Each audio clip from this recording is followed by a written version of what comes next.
இன்றைக்கும் இந்த புதிய நாளில் உங்களை பார்க்க ரொம்ப சந்தோஷம். கர்த்தர் நல்லவராக இருக்கிறார், என்றும் மாறாதவர். உங்களுக்காக தம்முடைய செயல்களை செய்து கொண்டே இருக்கிறார். ஒரு நாளும் அதை நிறுத்துவது கிடையாது. இன்றைக்கும் உங்கள் வாழ்க்கையில் எந்த காரியங்கள் தேவைகள் இருந்தாலும் எல்லாவற்றையும் அவர் பார்த்து கொள்வார். நீங்கள் அவரை நம்பி அவருடைய வார்த்தையை பிடித்து கொள்ளும் பொழுது வார்த்தையில் உள்ள வல்லமையை உங்களால் பார்க்க முடியும்.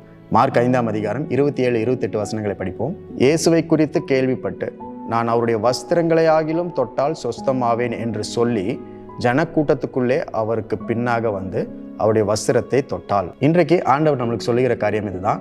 அவர் கான்வர்சேஷன்ஸ் ஆர் இம்பார்ட்டன்ட். நம்முடைய உரையாடல்கள் எல்லாமே மிகவும் முக்கியமானது. நம்ம ஆண்டவர் மேலே, இயேசு மேலே நம்பிக்கை வைப்போம், விசுவாசம் வைப்போம். அந்த நம்பிக்கையின் அடிப்படையில் நம்ம ஒவ்வொரு நாளும் வாழ்ந்து கொண்டே இருப்போம். இந்த உரையாடல்கள் அப்படின்னு சொல்லும் பொழுது அது 3 விதமாக இருக்கிறது. ஒன்று ஆண்டவரோடு நம்ம செய்கிற உரையாடல். ஆண்டவரே, நீ நல்லவர், பெரியவர், பெரிய காரியங்களை செய்வீர், அற்புதங்களை செய்வீர், அதிசயங்களை செய்வீர், உண்மை நான் நம்புகிறேன், உண்மையில் என் விசுவாசத்தை வைக்கிறேன், நீரே எனக்கு அரண், பலன், கோட்டை, இப்படின்னு சொல்லி நம்ம ஆண்டவரோடு நிறைய பேசிகிட்டே இருப்போம். இன்னொரு உரையாடல் என்னன்னா, மனிதர்களோடு நம்ம பேசுகிற உரையாடல்.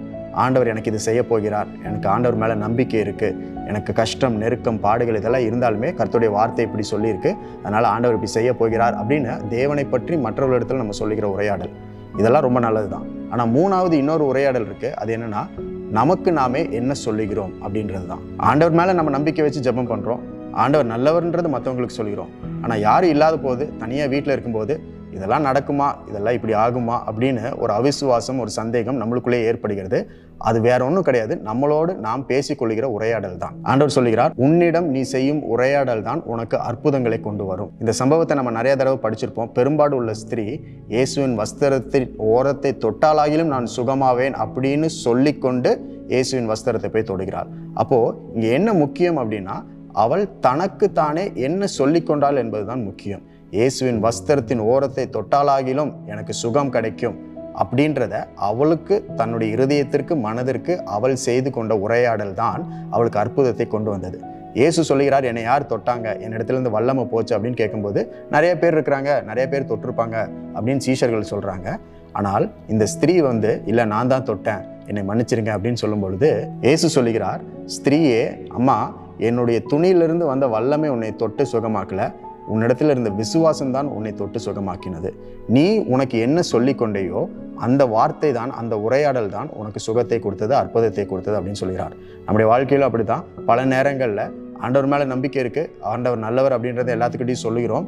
ஆனால் யாரும் இல்லாத நேரத்தில் நமக்கு நாமே எந்த விதமான உரையாடல், பேச்சை நாம் பேசுகிறோமோ அதுதான் அற்புதத்திற்கு ஆதாரமாக இருக்கிறது. The faith of that woman brought the miracle to her. அந்த ஸ்திரீயினுடைய விசுவாசம் தான் அவளுக்கு அந்த அற்புதத்தை கொண்டு வந்தது. விசுவாசம் என்பது தனக்குத்தானே எதை சொல்லிக்கொண்டால் அப்படின்ற உரையாடல் தான். இன்றைக்கு உங்கள் வாழ்க்கையில் உங்களுக்கு நீங்களே என்ன சொல்லி கொண்டு இருக்கிறீங்க அப்படின்றது ரொம்ப முக்கியம். ஒருவேளை இதுவரைக்கும் இந்த மாதிரி விசுவாசத்தின் வார்த்தைகளை உங்களுக்கு சொல்லி நீங்கள் பலப்படுத்தாமல் இருந்தீங்கன்னா உங்களுடைய அற்புதம் தாமதமாய் கொண்டே இருக்கு என்று அர்த்தம்.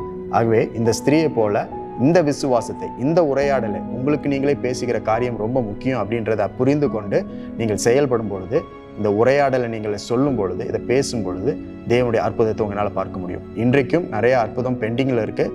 காரணம், நீங்களும் நானும் பேசுகிற அந்த உரையாடல், நமக்கு நாமே பேசுகிற அந்த பேச்சு ரொம்பவும் தவறாக இருக்கிறது. அதை சரி செய்து கொள்வோம்.